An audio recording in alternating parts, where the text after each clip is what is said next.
Steve, in the last few months, we have had three major outages from the folks that we affectionately refer to as Big Cloud: Azure, Amazon, Cloudflare. Every time this happens, it wreaks major chaos, major havoc. Is there anything folks can do, any change they can make, any other option they can go to so they're not constantly getting caught up in the wake of these outages? Because you know the next one's coming. Yeah, you're absolutely correct. Um, yeah, there are some things that can be done to mitigate and kind of reduce the dependency on basically someone else's environment and someone else's house basically.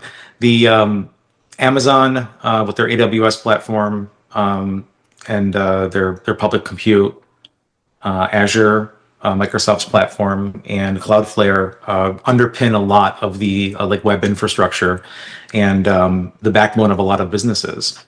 But at the end of the day, you should never put all of your eggs in one basket. I'd like to definitely promote a multi-cloud solution. And what I mean by that is, if you're, and this is like industry best practices, but I'm just kind of applying it towards, minimizing the impact of these kinds of disruptions. Have a deep conversation with your information systems teams or outsource vendor and be like, hey, what do we got to do to make sure that these outages don't impact us and the next one won't impact us? And some of the most basic stuff that I recommend is ensuring that you have a secondary provider with a copy of your data, and not even just a copy of your data, but also a copy of your environment to be able to spin up in the event of an outage. That's more on like a lot of the Windows Server infrastructure, Linux infrastructure, and a lot of the day-to-day line of business applications and environments that companies run. And then the ones that are like, using the Cloudflares and using, some of these services that Amazon and Google and Microsoft all offer that kind of complement some of the applications that are being delivered by these companies, then maybe evaluating it and see, well, hey, if we don't have an alternative to Firebase, or I'm sorry, if Firebase is down and our entire application is down, we don't really have a leg to stand on. Is there an architecture that we can explore, or is there a solution that we can explore that we could potentially host and run elsewhere to be able to mitigate a failure, or is there a way to design it? Um, there is a there's a misconception, and it's extremely common and quite understandable actually, but that the big cloud, the ones that even all the ones that I mentioned, they don't really manage anything of yours. Like, it's up to your responsibility to kind of take care of your own environment. You're just paying them a fee for that server infrastructure in those data centers, and that in itself, is very limiting because you're limited to their tools and the things that they expose to you to be able to, back up, restore, recover, and they kind of put guardrails on some of those services. So a lot of people are going the easy route and they're just saying, well, I back up all my data, in US East on Amazon, and I have a copy of that data on US East and Amazon, right? So this last outage was like that entire region.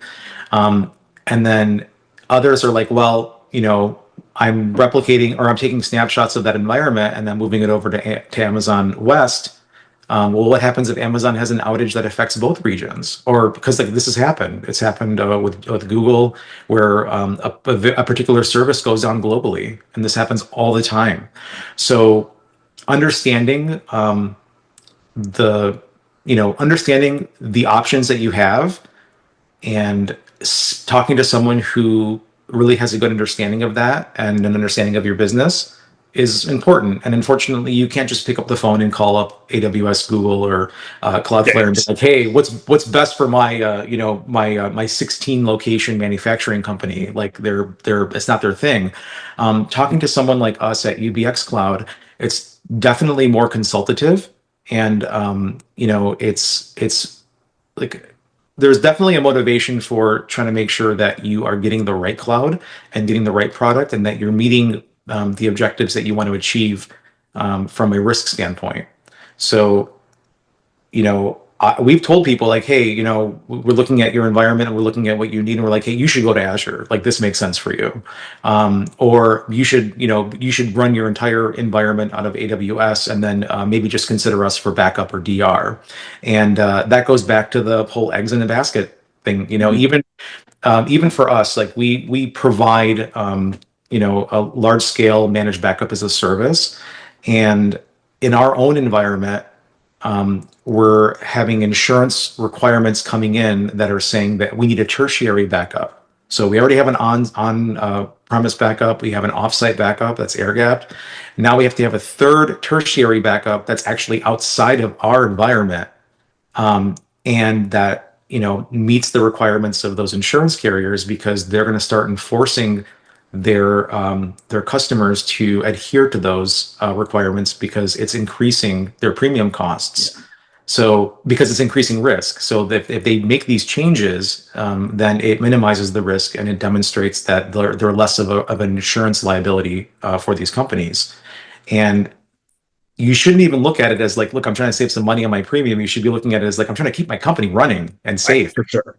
Yeah. Yeah. And I think a lot of people, maybe once they've become over dependent on big cloud, they probably feel like, well, now I'm here, it's too hard to get out of it. And I think what we're showing is no, there is someone you can call, and you're looking at them too.